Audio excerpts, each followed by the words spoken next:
It's a delightful summer. So glad we can all be here together today. When I was in elementary school, there was a song that was taught to all of the students. It wasn't in English, but it was in French, and I didn't know what the words meant. Perhaps you know the song as well. Frère Jacques, dormez-vous, sonninanotina, din don din, and so forth. I had no idea what that meant, but it was a cute little French song.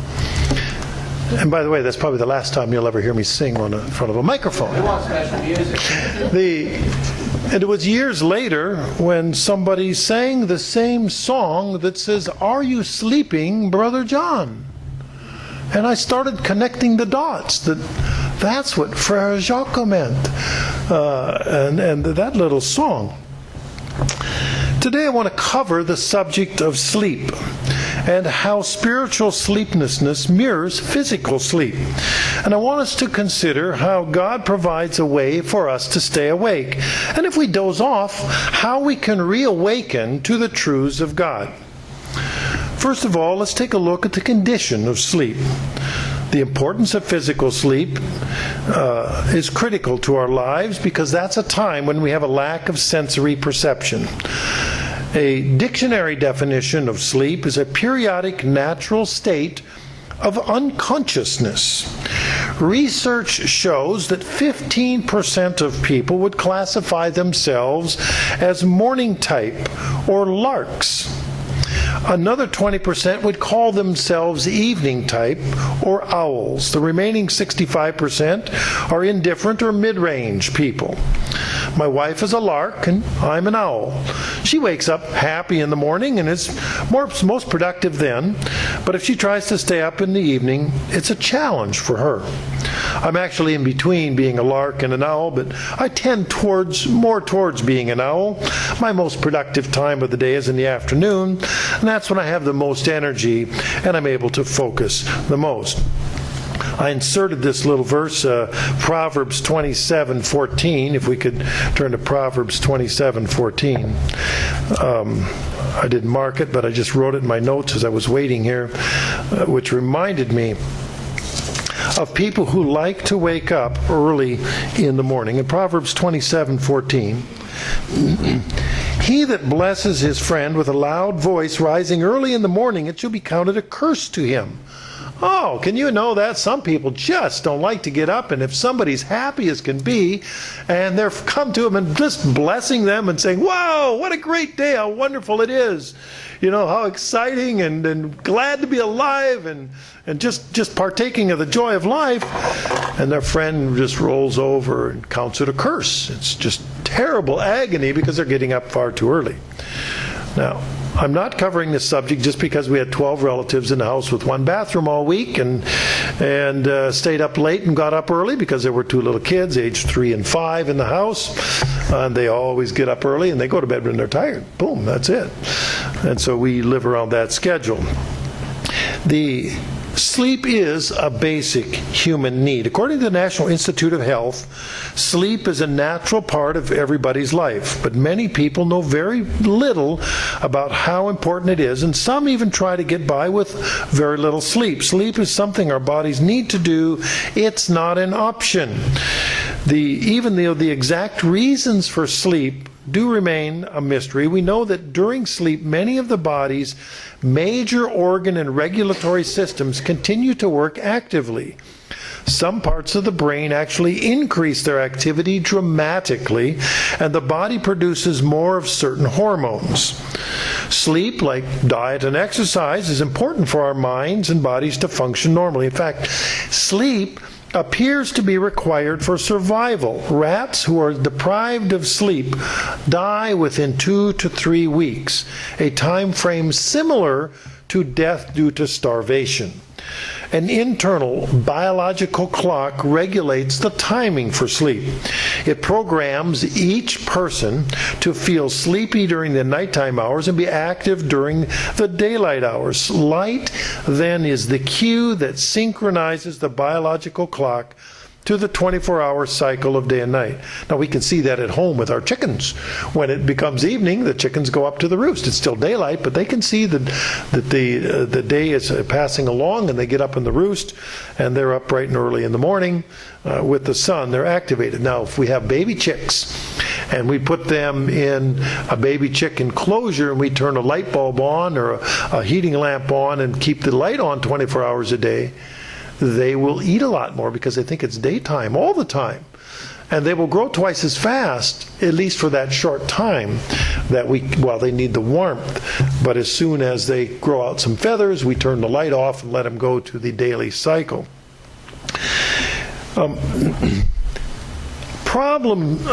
Sleepiness due to chronic lack of adequate sleep is a big problem in the United States and affects many children as well as adults. Children and even adolescents need at least 9 hours of sleep each night to do their best. Most adults need approximately 8 hours of sleep each night. And of course, it varies from person to person. Some need less, some need more. When we get less sleep, even an hour less than we usually need each night, we develop what's called a sleep debt. If the sleep debt becomes too great, sort of like an overdrawn bank account, it can lead to problem sleepiness that occurs when you should be awake and alert. And that interferes with daily routines and activities. That reduces then your ability to function. Even if you don't feel sleepy, the sleep debt can have a powerful negative effect on your daytime performance, thinking, your mood, and cause you to fall asleep at inappropriate or even dangerous times. Problem sleepiness has serious consequences. It puts adolescents and adults at risk for drowsy driving or workplace accidents. I know that I have driven lots of long-distance journeys in my life, and I learned early, never drive sleepy. It doesn't matter what the circumstances are. If you want your next waking moment to be in a hospital in great agony, then drive sleepy, or if you wake at all. So I will stop no matter what, and take a nap no matter where the circumstances. In children, sleepiness increases the risk of accidents and injuries as well. Lack of sleep can have a negative effect on children's performance in school, on the playground, in extracurricular activities, and in social relationships. So inadequate sleep causes a decrease in performance, a decrease in concentration, a decrease in reaction times.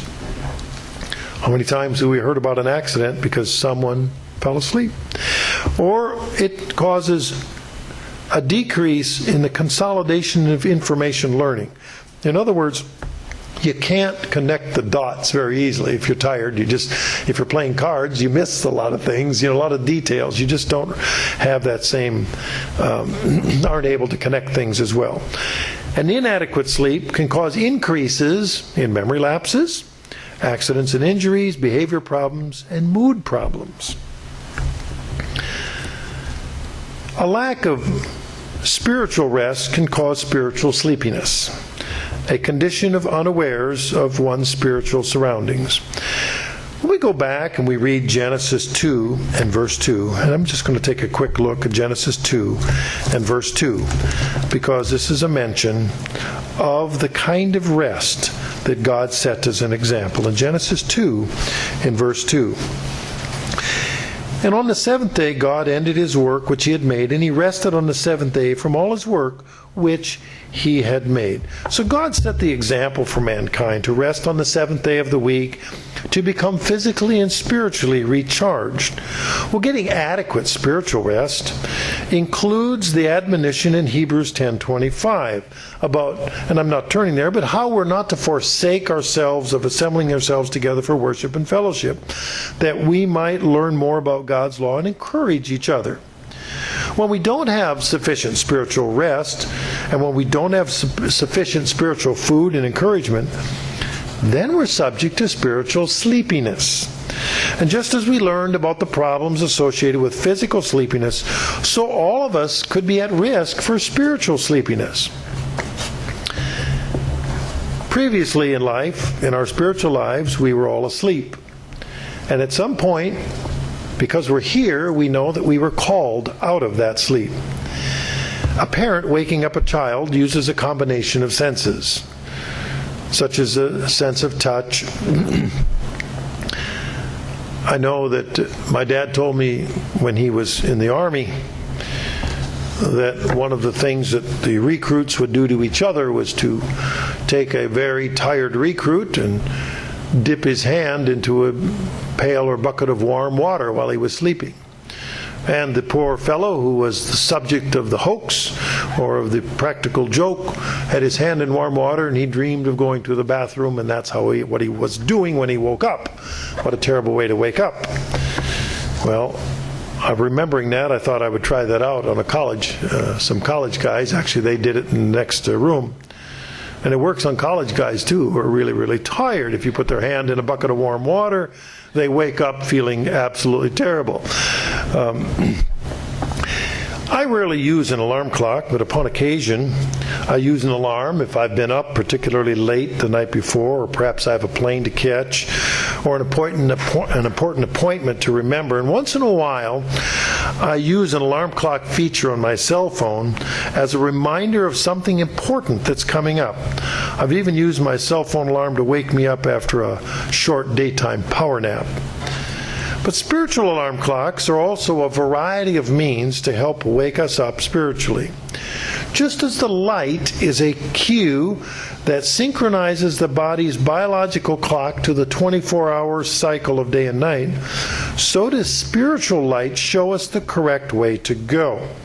In Psalm 119 and 105, there's a short verse, and I know you've heard this before. In Psalm 119, 105, your word is a lamp unto my feet and a light unto my path. So God uses His word as a light to show us the way.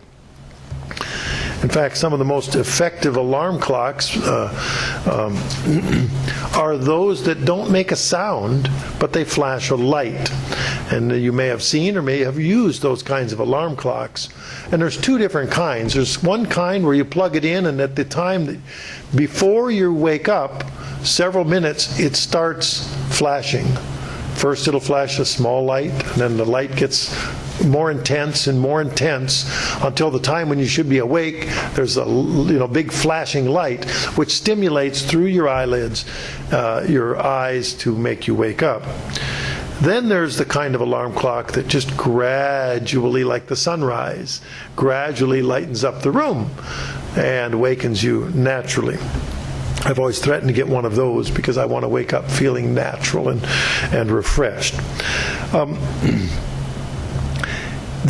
God also uses a sound such as a trumpet as a way to wake up and announce to His people. In Leviticus 25, verse 9, we read about the Day of Atonement and the announcement of the Day of Atonement. In Leviticus 25:9, you shall cause the trumpet of the Jubilee to sound on the 10th day of the 7th month. In the Day of Atonement shall you make the trumpet sound through all the land. In other words, it's a sound, it's an alert, it's like an alarm clock. It's making people aware of something, it's an alert. Similarly, if we look in Numbers 29 and verse 1, in Numbers 29 and verse 1, and in the 7th month, on the first day of the month, you shall have a holy convocation. You shall do no servile work. It is a day of blowing of the trumpets to you. So it's an announcement. It's a wake-up call. It's a signal that it is the Feast of Trumpets. I know that alerting people to something wakes them up out of their regular routines. There was a very small church in the rural neighborhood where I grew up. It was a country church. Actually, the cemetery came first, which was their first need, and then they built a church next to it. And when I was a lad, I would hear the bell ring.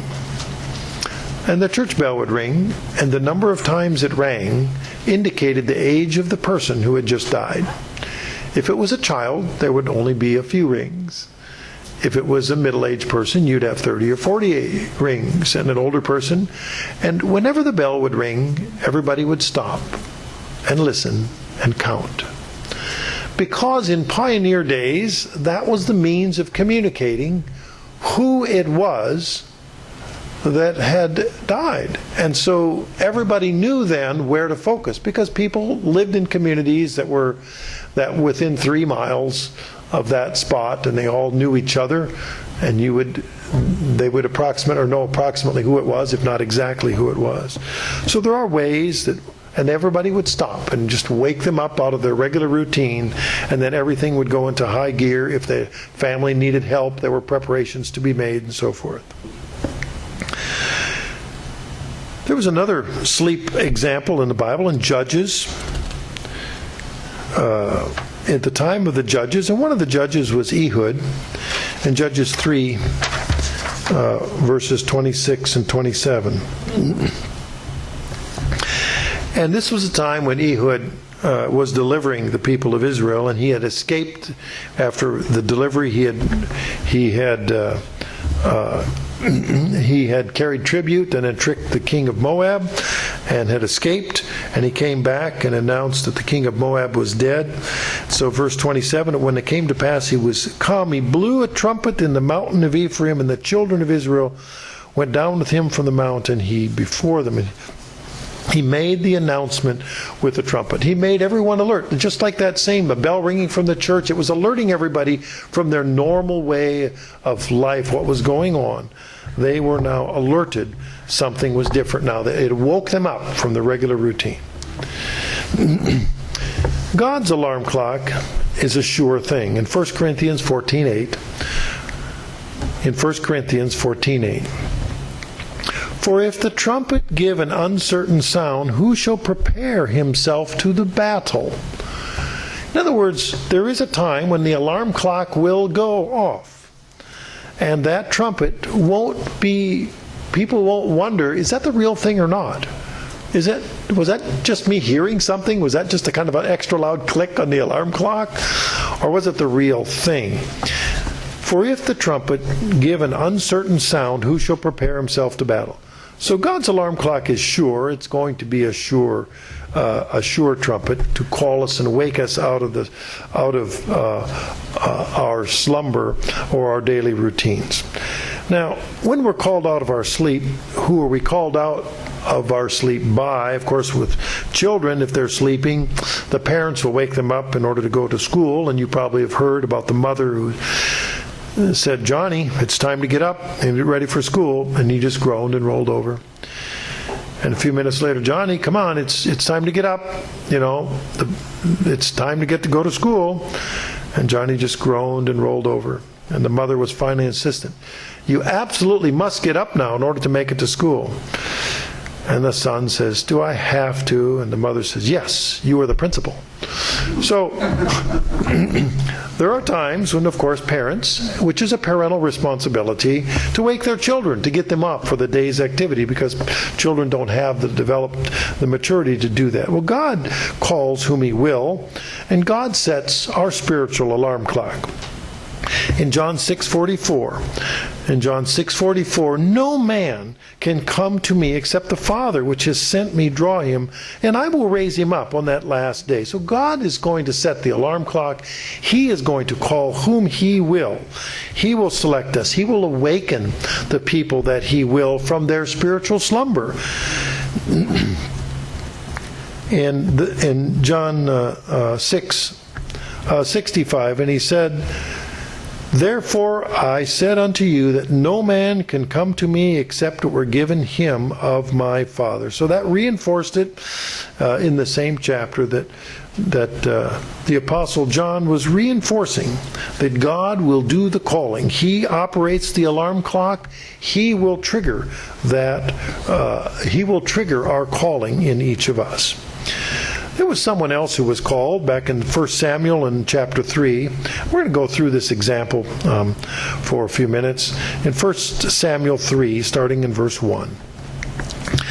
And this was a time when Eli was the head priest in Israel, and he had delivered to him, and I'll just abbreviate the story, that Hannah, who was childless, prayed to God and asked and she was barren, and asked God for a child, and if he would give her a child, she would dedicate that child to the service of God. And God honored that prayer.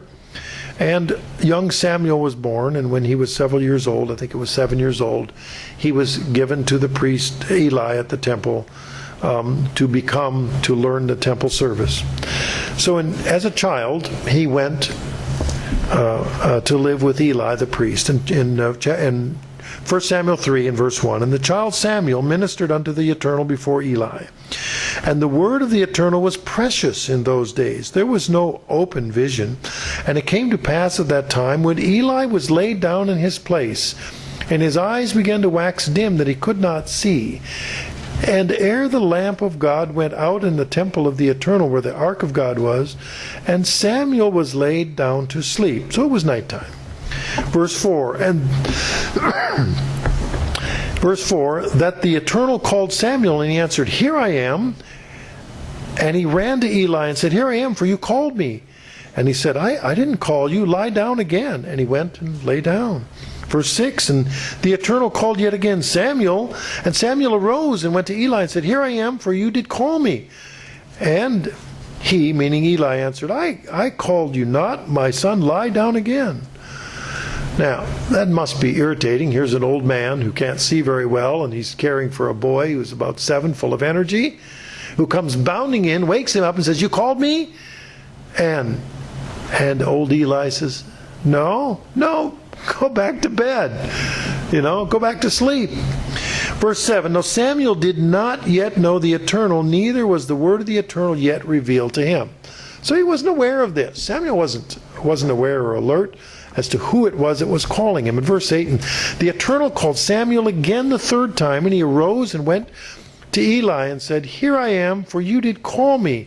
And Eli perceived that the Eternal had called the child. In other words, Eli was being stirred up. He was being awakened to what was happening to little Samuel.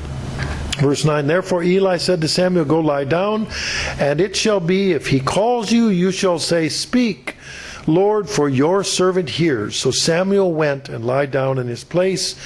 Verse 10, And the Eternal came and stood and called as at other times, Samuel, Samuel. Then Samuel answered, Speak, for your servant hears. How many of us follow those instructions? When we read God's instructions to respond to the call of God, how many of us answer as Samuel did, Speak, for your servant hears?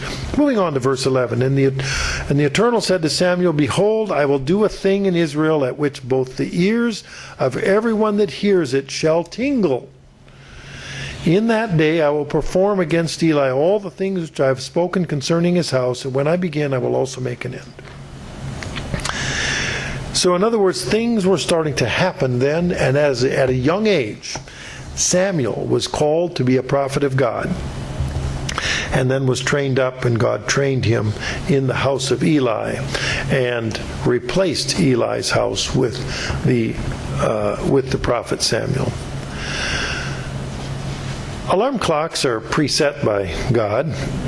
We've already read on holy days, we read Leviticus 23 and Deuteronomy 16, that God set apart the holy days for his plan for salvation.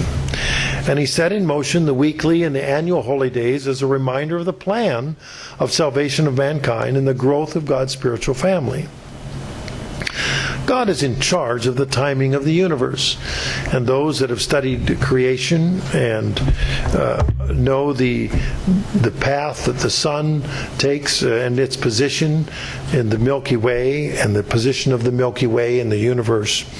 And then as they study the planets, they all have a precise schedule that they follow as they revolve around the sun. And the planets that rotate on their axis like the Earth have a precise schedule so that we can set our clocks by them. The moon is a very precise schedule, and then the tides operate by the moon. So there's clocks that are in nature that are preset by God. But there's one thing that only God the Father knows in Matthew 24, verse 36. God the Father is the only one who knows exactly the time of the return of Jesus Christ to this earth. Matthew 24:36, but of that day and hour no man knows, no, not the angels of heaven, but my Father only. So God sets the timing of everything. He sets the alarm clock, and He knows when the time is right for the return of Jesus Christ. That doesn't mean we know. In fact, precisely we don't know. But we know that God has set that timing.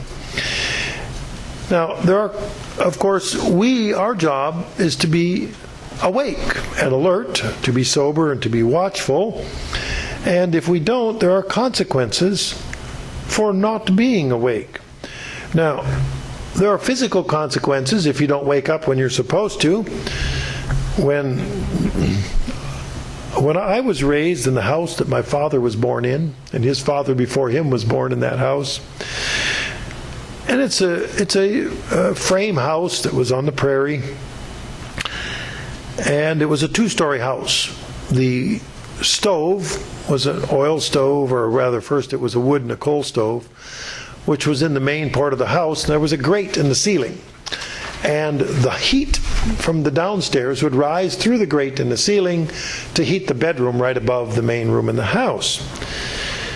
And I was a young man when my father explained to me that his father never climbed the stairs in the house in his memory.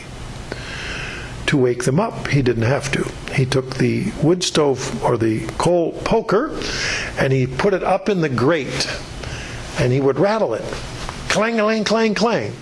And he said the expectation was that before the clatter and the clang stopped, that they would have presented themselves before the stove down below, and that's where you got dressed, from your bed clothes into your day clothes. And I thought that was, and come to think of it, I never saw Grandpa climb the stairs either. It was really remarkable, but he said he never needed to climb the stairs. Everybody knew he meant business, just rattle the poker in the ceiling grate. So there were consequences for not waking up, and nobody wanted to find out what Grandpa would do if you didn't come down the stairs. There are other biblical examples of the consequences of not being awake and alert. In Judges 4 and verse 21, we talked earlier about Ehud. There's another judge in Judges 4. In Judges 4, actually I'm going to start in verse 4. And this happened to be a woman named Deborah, who was the judge in Israel at that time. And she was called by God to be a decision maker, to be a judge, to lead them out of captivity.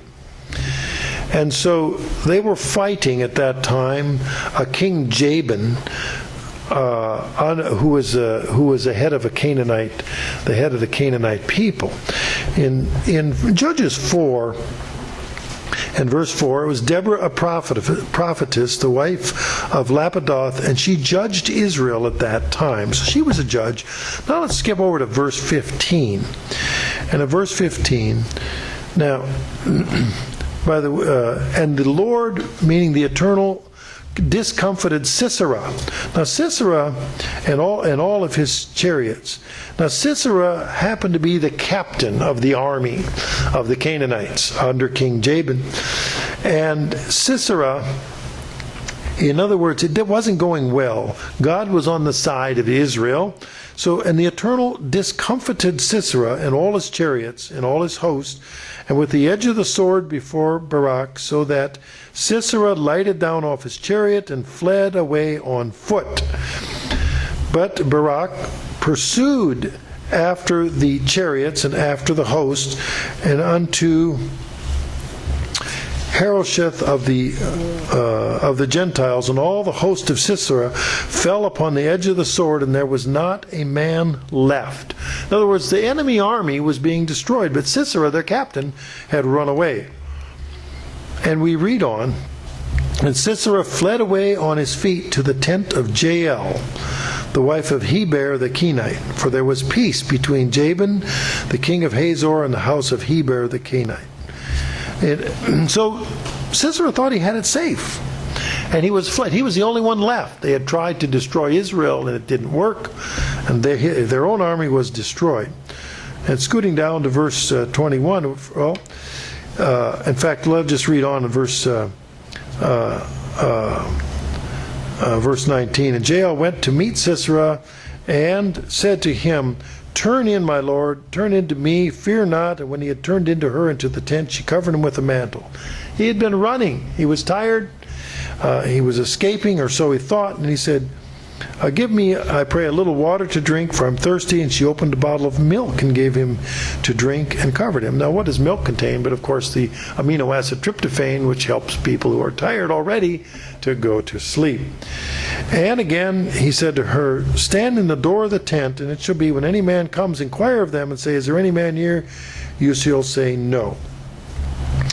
And then it reads on how Jael, in verse 21, took a tent peg or a nail of the tent and did in Sisera, and that sealed Sisera's fate, and he died, for he was fast asleep and weary, and so he died. In other words, he, at a time of great stress for him, but he slept right at the very time when it was the most important for him, and he put his trust in the wrong people and died. In other words, there was an opportunity there. He was not watchful or mindful of the danger that he was in. Further in Judges, let's go to Judges 16. And we're familiar with the story of Samson and Delilah. In Judges 16,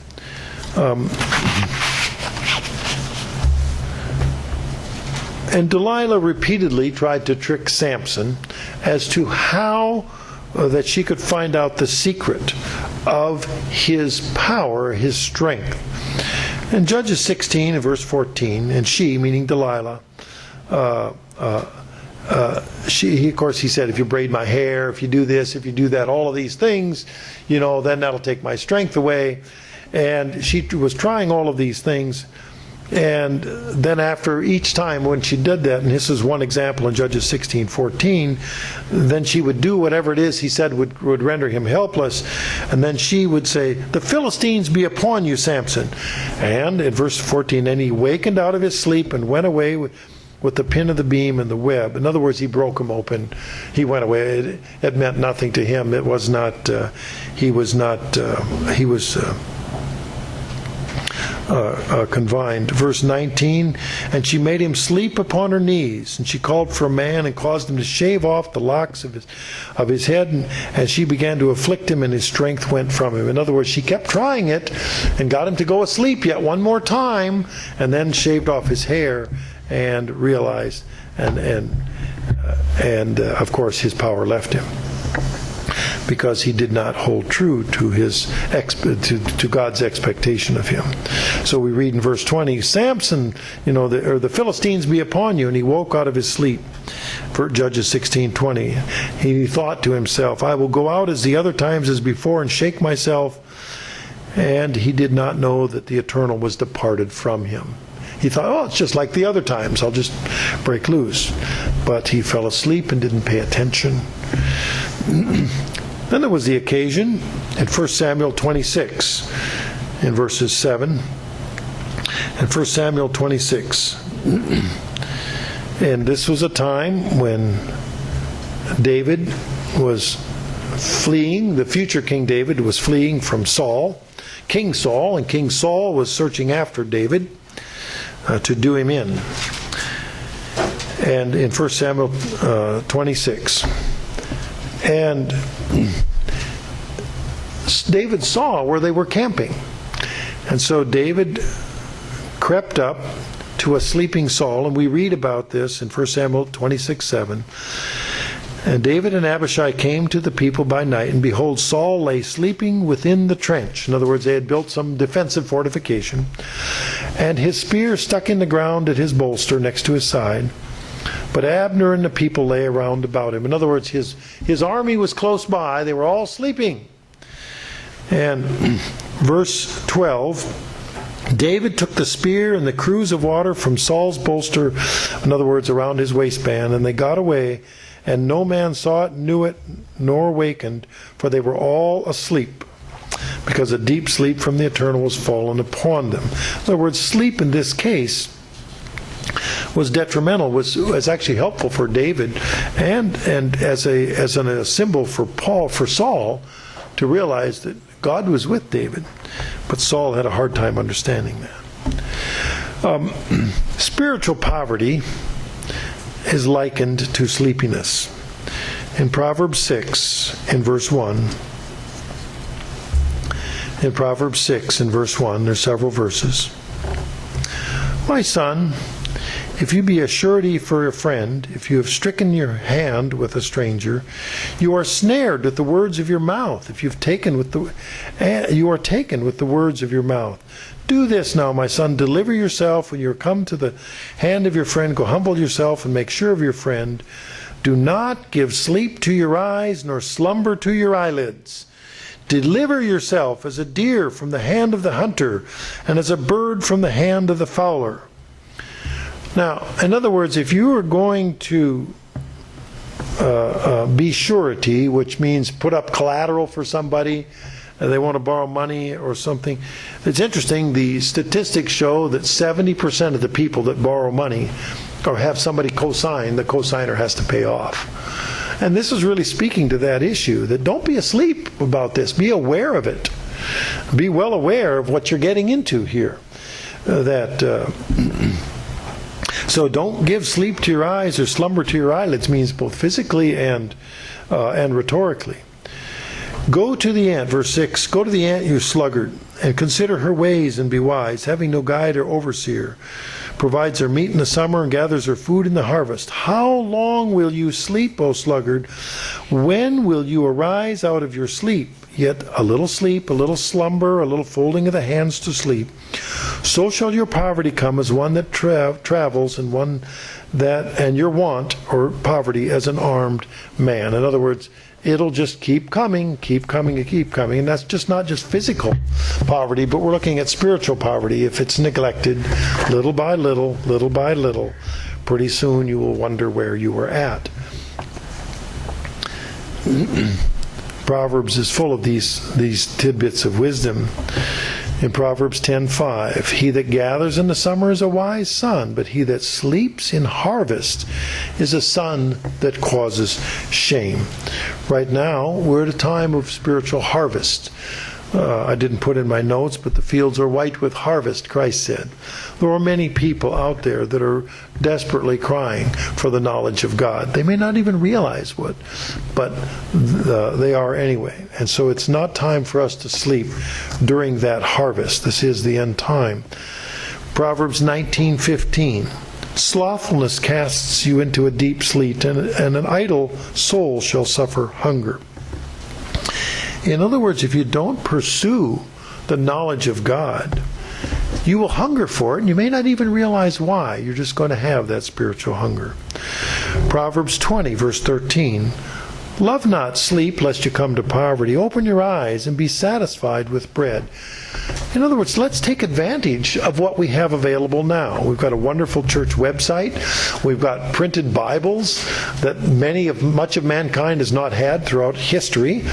So we have the opportunity to learn much, to grow in understanding. There is a responsibility and a reward for heeding the call to awakening. The responsibility, of course, we have is that the Church of God is being judged now. And we see that in 1 Peter 4 and verse 17. The Church of God is being judged now, 1 Peter 4:17. For the time is come that judgment must begin at the house of God, and if it first begins at us, what shall the end of them that obey not the gospel of God? What shall be the end of them that obey not the gospel of God? So in other words, there is a distinct responsibility that we have to be awake, to be aware of what God expects of us. There's a promise of all mankind, to all of mankind, to heed that call of God. In Matthew 19, in verse 17, and he said unto him, meaning Christ said unto him, why do you call me good? There's none good but one, that is God. But if you will enter life, keep the commandments. In other words, you must heed the call of God by keeping the commandments. In Hebrews 11:7, the faith chapter, in Hebrews 11:7, by faith Noah, being warned of God of things not seen as yet, moved with fear, prepared an ark to the saving of his house, by which he condemned the world and became heir of the righteousness which is by faith. Noah had an awareness of what was happening. He had 100 years to build the ark, so he had to keep this awareness. He knew that he couldn't go slack on his responsibilities during that time. And do you suppose that he got a little tired? Do you suppose that it took a lot of trees? First he had to make the tools. You have to have the axe or the saw. You have to build the tools. And once you have the plane and all of the tools that it took, so the tools had to be first. And after the tools, you had to gather the timbers. But to do that, you had to make the wheels for the carts. You had to train the horses or whatever else you used, or beasts of burden and so forth. There was a lot of preparation. You had to do it all. Do all of the preparation to make everything work. And after a while, you would think that he may get tired. And yet, in his mind, he knew, because God put that knowledge within him, that it was critical to prepare an ark. He was told of God, and by doing so, became an heir of the righteousness. We have daily, weekly, and annual reminders to answer the alarm clock call. So many of us use that daily alarm clock to show that our lives proceed with order. There's no need, of course, for an alarm clock if you use a natural method, such as a glass of, as they say, 1 glass of water will get you up at 6 a.m. If you drink 2 glasses of water, you'll be getting up at 5 a.m. Everybody has their own pattern.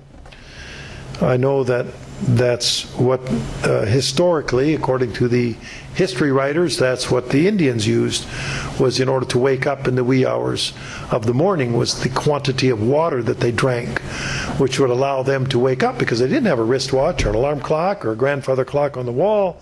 So they would drink 1, 2, or 3 cups of water, depending upon when it was their turn to get up overnight, because they also were watchful for their own safety.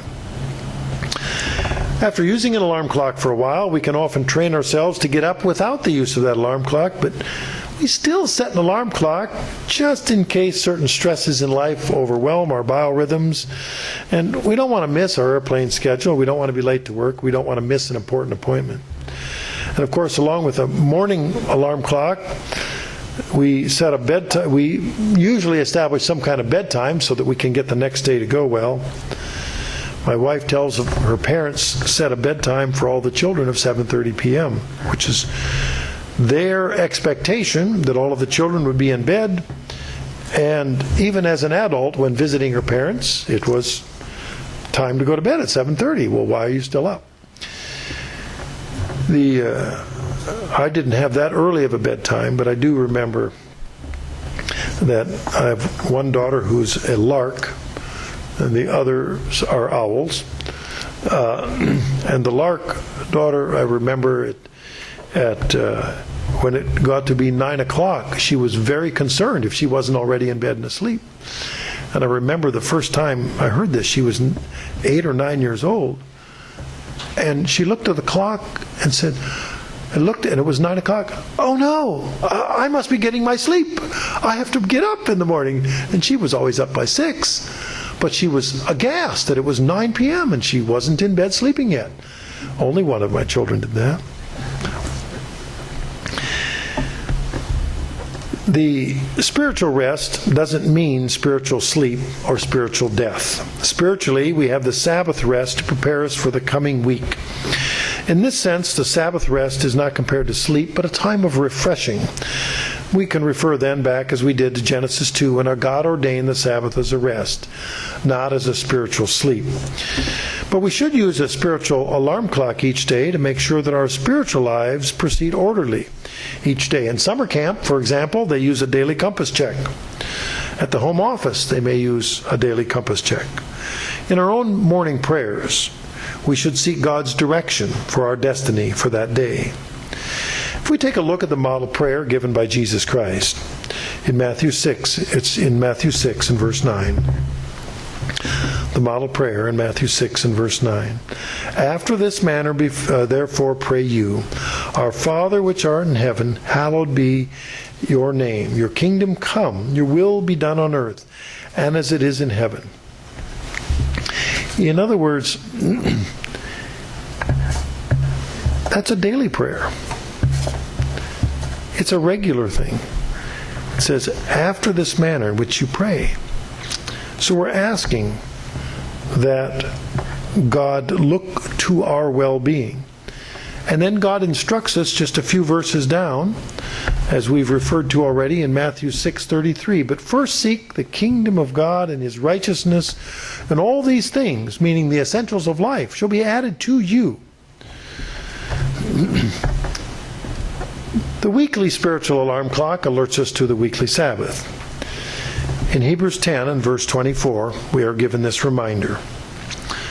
Let us consider one another to provoke unto love and to good works, not forsaking the assembling of ourselves together, as the manner of some is, but exhorting one another, and so much the more as you see the day approaching. In other words, that weekly spiritual alarm clock, the weekly Sabbath, helps us to encourage each other as we assemble together and exhort one another, and more so as you see the day approaching. Of course, that day means the return of Jesus Christ. We also have seasonal or annual spiritual alarm clocks alert us to the holy days that God has set apart for our benefit as a reminder of His plan of salvation for mankind. And we've referred to Leviticus 23 and Deuteronomy 16. But how long would we remember the plan of God if there were no reminders? If there were no weekly or annual alarm clocks to wake us up? How long would we be aware or alert to the coming events? How would we have a prod for us to live a righteous life and receive the benefits and the blessings of God? How difficult would life be if we continually reaped the curses of living the wrong way, a way that was harmful and hurtful to us? Even Jesus Christ wondered at the proclivity of mankind to do the wrong things, even though they suffered from making bad decisions. We have the example in Acts 9 and verse 4 that we read a few weeks ago. In Acts 9 and verse 4, when Saul was on the road to Damascus, and he fell to the earth and heard a voice saying to him, Saul, Saul, why do you persecute me? And verse 5, and he, meaning Saul, said, Who are you, Lord? And the Lord said, I am Jesus, whom you persecute. It's hard for you to kick against the pricks. Now here was Saul, a man who greatly persecuted the church and was then in the process of being called by God to the service of the church. And Jesus Christ Himself pointed out to Saul, who was to become the Apostle Paul, that it was harder to disobey God than it was to obey God. This was the Apostle Paul's great awakening. He was no longer spiritually asleep. From that point forward, Paul was in the service of Jesus Christ to do the will of God. If we're not sleeping, then what should we be doing? Well, we read earlier in 1 Kings 19. Or rather, we read earlier about Samuel being wakened by Eli. And now let's go to 1 Kings 19. And we'll read about Elijah.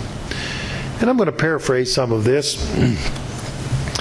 But at that time, well, I'll start it out with in chapter 19 and verse 1. And Ahab told Jezebel all that Elijah had done, and how he had slain the prophets with the sword. And then Jezebel sent a messenger to Elijah, saying, So let the gods do to me and more, if I do not make your life as the life of one of them, meaning of the dead pagan priests, by tomorrow about this time. Verse 3, and when he, meaning Elijah, saw that, he arose and went for his life and came to Beersheba, which belonged to Judah, and left his servant there. He had a traveling companion.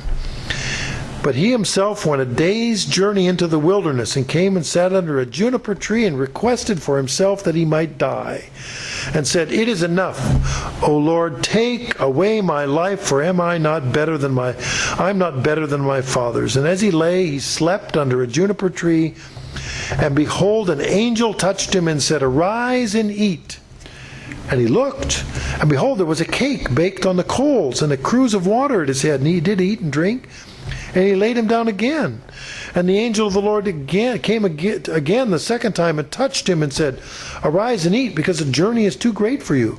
Verse 8, and he arose and ate and drank, and went on the strength of that meat 40 days and 40 nights to Horeb, the mount of God. So Elijah ran and hid. Verse 9, and he came unto a cave, and he lodged there. And behold, the word of the Lord came to him and said, What are you doing here, Elijah?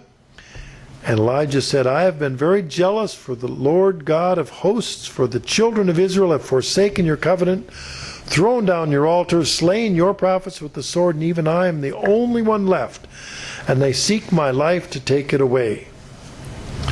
So Elijah thought he was the only one. So what did he do? He ran away, and he slept.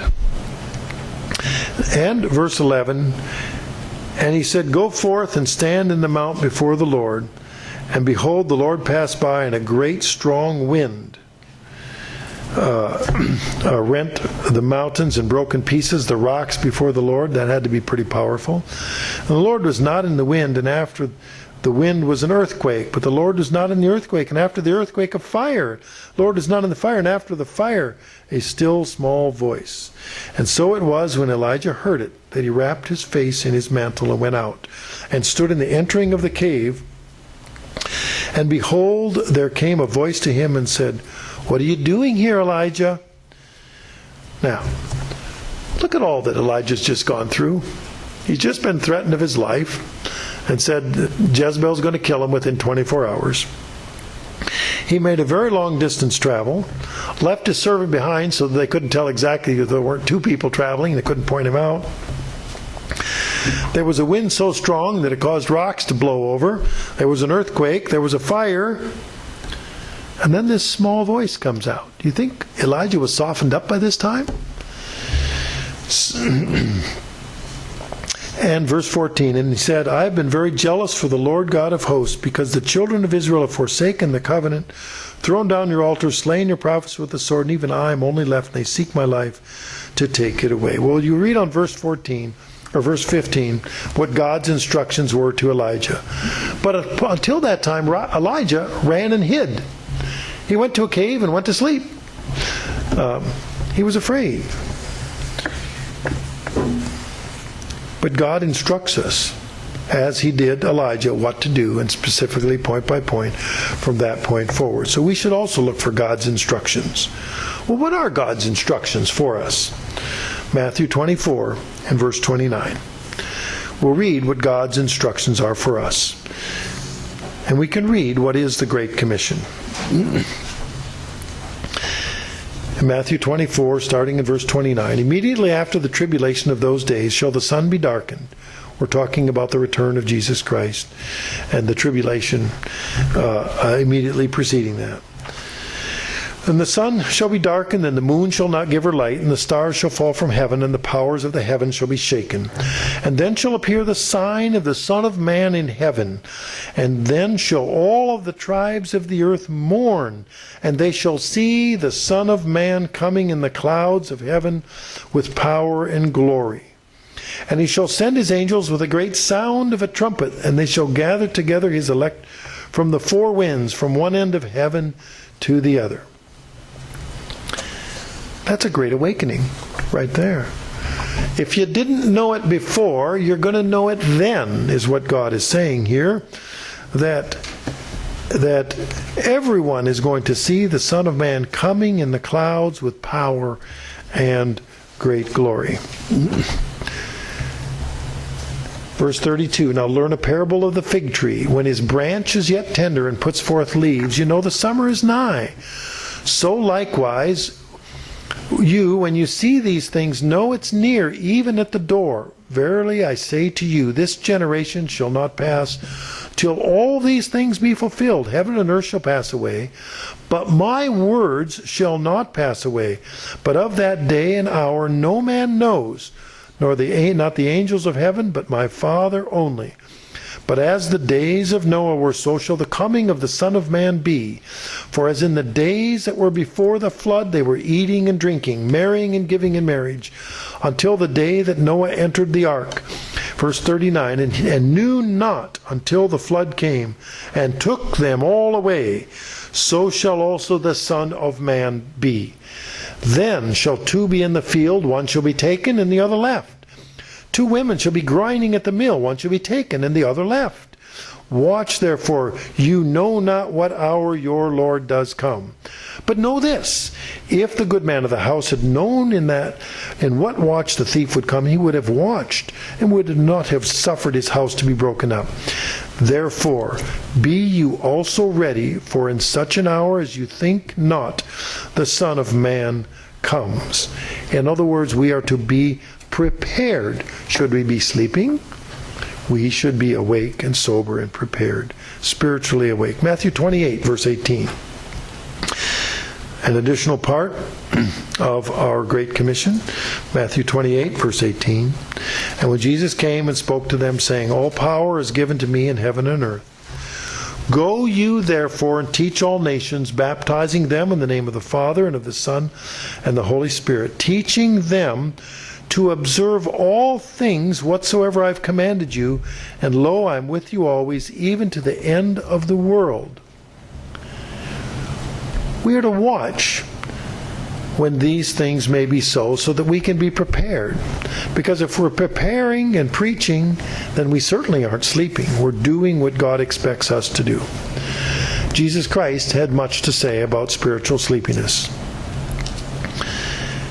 We can read this in the parables. Several of them were devoted to the sleepiness. We learned about the parable of the wheat and the tares, and at a time when a man sowed his field with wheat. And verse in Matthew 13:25, and I'll just read the one verse because we know the parable of the wheat and the tares. In Matthew 13, verse 25. But while his men slept, his enemy came and sowed tares among the wheat and went his way.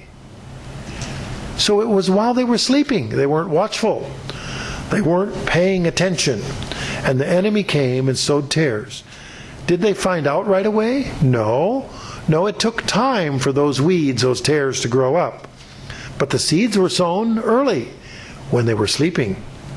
Then the tares grew up while they were awake and they were watchful. But the seeds were already sown. We also can refer in Matthew 25 about the parable of the 10 brides. And I'm not going to go through it all, but I do want to focus on one part of it. Because these 10 brides were waiting for the marriage. And yet the marriage was delayed. In Matthew 25 and verse 5. While the bridegroom tarried, what happened? They all slumbered and slept. In other words, this was the analogy for them that they were spiritually asleep. They were not paying attention. So while the bridegroom tarried, they slumbered and slept. It says they all slumbered and slept. It didn't say half of them. It says they all slumbered and slept. Christ was praying with his disciples on the night before the crucifixion. In Matthew 26:38, Jesus Christ asked his disciples to watch with him. Matthew 26, verse 38. And he said to them, my soul is exceedingly sorrowful, even unto death. Tarry here and watch with me. In other words, be with me, stay with me. And then we go to verse 40. And he came, Matthew 26, verse 40. And he came to the disciples and found them asleep and said to Peter, what? Could you not watch with me for 1 hour? In other words, he specifically asked them to be there, to watch, yet they found it difficult to do because all of them were sleeping. And Matthew 26, verse 43, and he came and found them asleep again, for their eyes were heavy. And verse 45, and he came to his disciples and said to them, sleep on now and take your rest. Behold, the hour is at hand. The Son of Man is betrayed into the hands of sinners. In other words, the time for watching was over. Doesn't matter if you sleep now. That time is over. So their time for watchfulness should have been prior to that. There's an example about the battle of the return of Jesus Christ. It's written in Isaiah 5 and verse 27. In Isaiah 5:27, none shall be weary nor stumble among them. None shall slumber or sleep, neither shall the girdle of their loins be loosed, nor the latches of their shoes be broken. In other words, if you're going to be alert, you're going to fight the battle. You're not going to slumber. When you're going into it, you're going to be prepared. Similarly, in Isaiah, we read Isaiah 56 and verse 10. In Isaiah 56:10, his watchmen are blind, they're all ignorant, meaning without knowledge. They're all dumb dogs. They cannot bark, sleeping, lying down to slumber. In other words,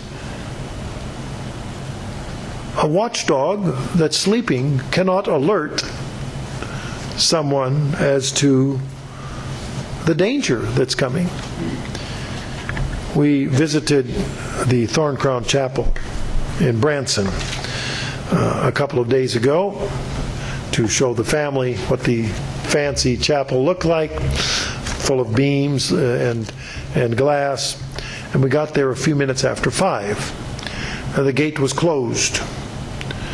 And the sign on the gate said the hours were from 9 to 5, and that no trespassing, do not walk from here, guard dog on duty.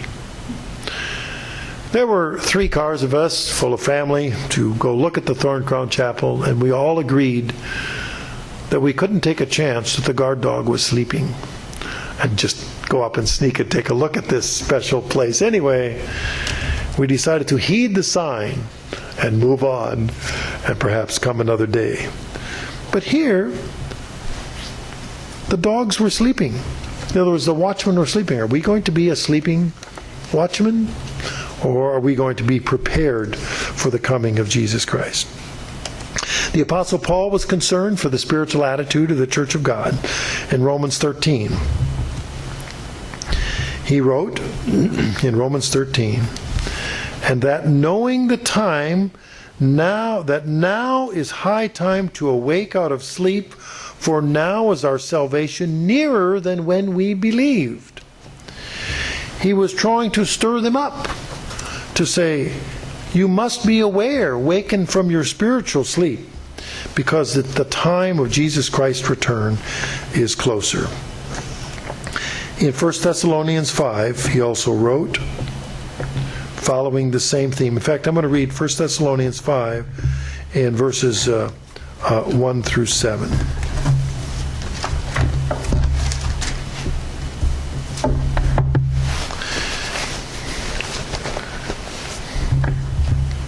Now, brothers, about the times and dates we do not need to write to you, for if you know very well that the day of the Lord will come like a thief in the night, while people are saying peace and safety, destruction will come on them suddenly, as labor pangs on a pregnant woman, and they will not escape. But you, brothers, are not in darkness, so that this day should surprise you like a thief. You're all sons of light and sons of the day. We do not belong to the night or the darkness. So then, let us not be like others who are asleep, but let us be alert and self-controlled. For those who sleep, sleep in the night, and those who get drunk at night.